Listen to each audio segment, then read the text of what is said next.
So you want to grow your personal brand and have been told to find your niche. But here's the thing, if you niche down too early, you run into the risk of putting yourself into a box. And that's what happened to me. I have built my previous business, Bottega Zero Waste, out of one single passion I had, soap making.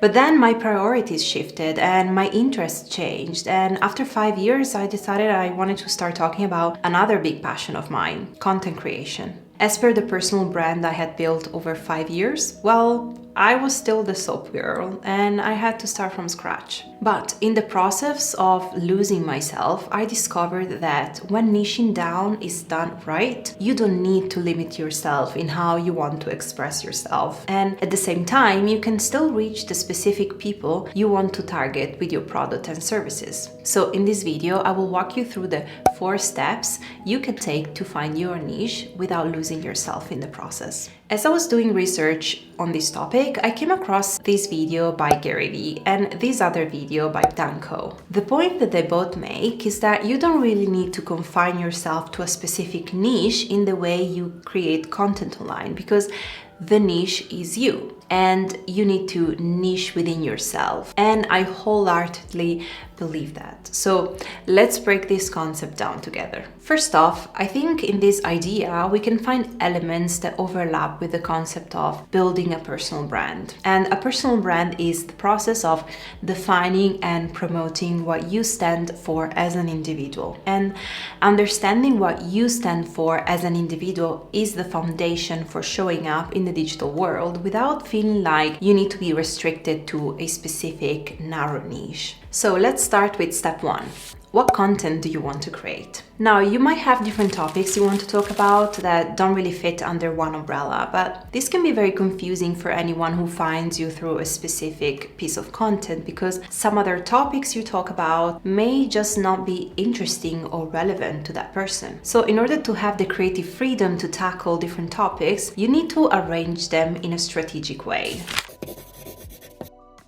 First, write down your topics and circle the ones that have something in common. For example, I love talking about email marketing, but I also love content creation, copywriting, and personal branding. These topics all fall under digital marketing. And it's important that you find a common denominator for these topics, a glue that holds them together, so that you have the freedom to tackle different topics while staying relevant. If we take a look at the marketing funnel, your umbrella topics are the ones you will create content for at the very top of your funnel. In fact, the top of the funnel's purpose is to become as visible to as many people as possible. And you can do this by providing content that has a wider appeal. Think of blockbuster movies. Those movies are specifically scripted to appeal to a wider audience, while more niche movies don't even end up in movie theaters, but can be consumed only at specific movie festivals, such as at the Venice Biennale or Cannes. A specific example to this would be this video where I'm talking about how to niche down as a personal brand. This topic is tackling a broad, almost open-ended question that will be relevant to a wider audience. Now think about what other topic you might be passionate about. We're going to call these your passion topics. And yes, even if these passion topics are completely unrelated to the topics under your main umbrella, you definitely shouldn't be hiding them. In fact, talking about things that are seemingly unrelated to your content is what is going to give depth and provide context to your personal brand. For example, if people follow me for marketing advice, it doesn't mean I can't share about another passion of mine, which is health and fitness. So for example, sharing about my journey of getting fit after having a baby not only makes me human, but can also serve as a tool to complement my main umbrella topic. Here's how you can do this. You can do this by using your passion topics as a simple example or as a case study to get a concept across. For example, I could do a vlog of a typical day going to the gym, but at the same time, as I do that, I will create a link with the importance of being persistent even when you don't see results, which is a lesson that is very typical in the fitness context, but also very relevant to anyone starting out as a content creator. This type of content is mostly suitable for the middle of your funnel, so for an audience that is already familiar with you and enjoys learning more about your topic just as much as they enjoy getting to know you better and sort of peeking into your life. And just a word of caution here, do not feel like you need to overshare about your passions or elements of your private life if you don't feel like it. I made this mistake in the past. I wanted to build a connection with my audience so badly, and I ended up oversharing, which caused me to burn out from content creation for an entire year. And I also have a video all about it, which I will link in the description box down below. So always be extremely intentional about how much you want to share of yourself and your passions online, and know that it's absolutely okay to keep things for yourself. Lastly, there is a final category of topics you can talk about in your content, and these are niche topics. These topics offer a specific, precise, niche-down solution to a very specific problem you solve. Niche topics are best for targeting people at the bottom of your marketing funnel because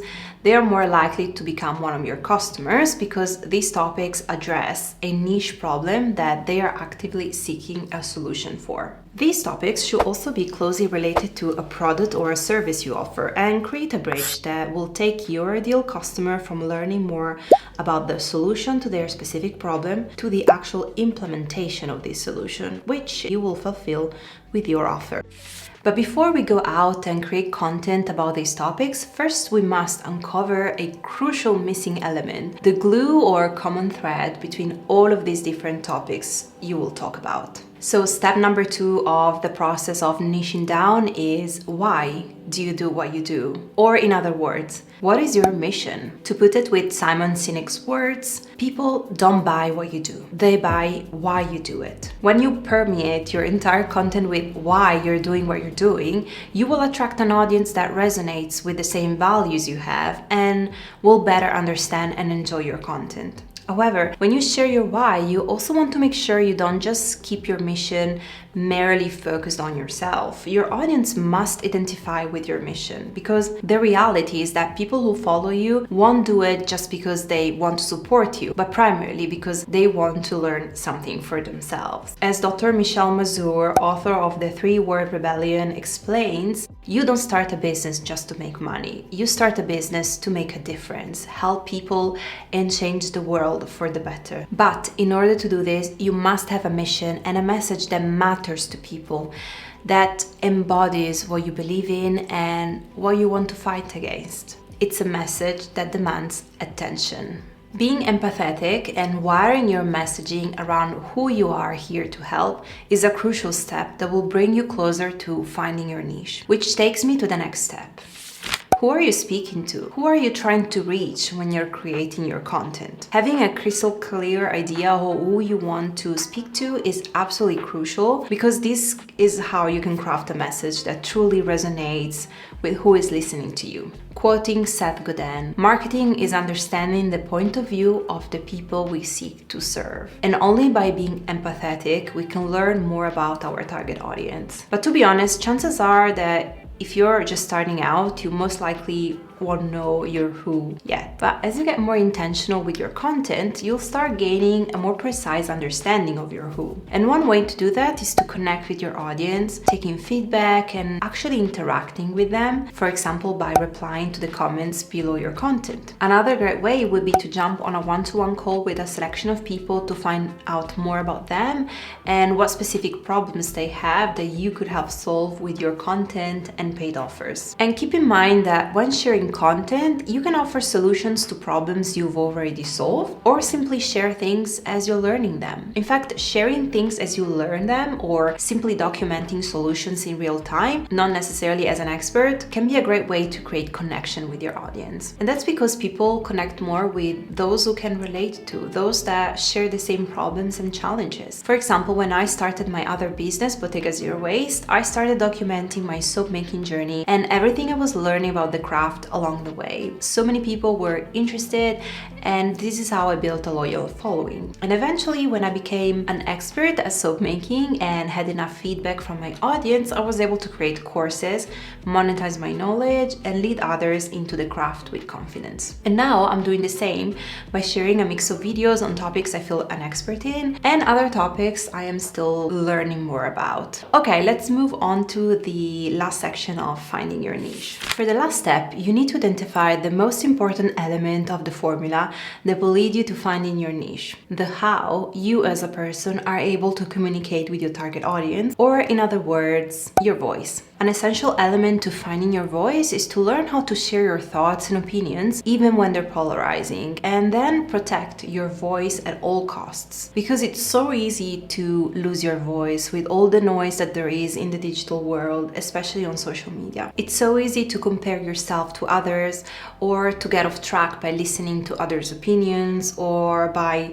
looking at the success of others. A classic example would be for all of those make 10K month statements we see plastered all over the place. Well, at least they were all over my Instagram for some time. And that's because I had gotten into this loop of thinking I would only be worth it if I reached 10K months consistently. And when I didn't, I felt like a miserable failure and started revisiting everything I was doing. Or as another example, in my other business, Bottega Zero Waste, there was a time when I started sharing a lot of liquid recipes that required more complex chemicals because some other popular beauty influencer was sharing similar content, and I thought my audience would want that too, and also thought that that would elevate my content somehow, when in fact my love and what my brand was about was for products such as soap in its purest natural form. And in fact my audience didn't really care about those liquid recipes anyways. Listening to other voices is okay, but diluting yourself into a version that is not you is not. Always remember, your most valuable asset is you, because you are irreplaceable. You really are your niche. Protect your voice at all costs. Don't be afraid to be polarizing with your thoughts. Be fearless and voice your opinions even though they may repel someone who isn't a good fit for your mission. Always stay true to yourself at all costs. As humans, we grow and evolve. Just like there is no end destination, there really is no end niche, but only a niche that is able to morph as we evolve as people.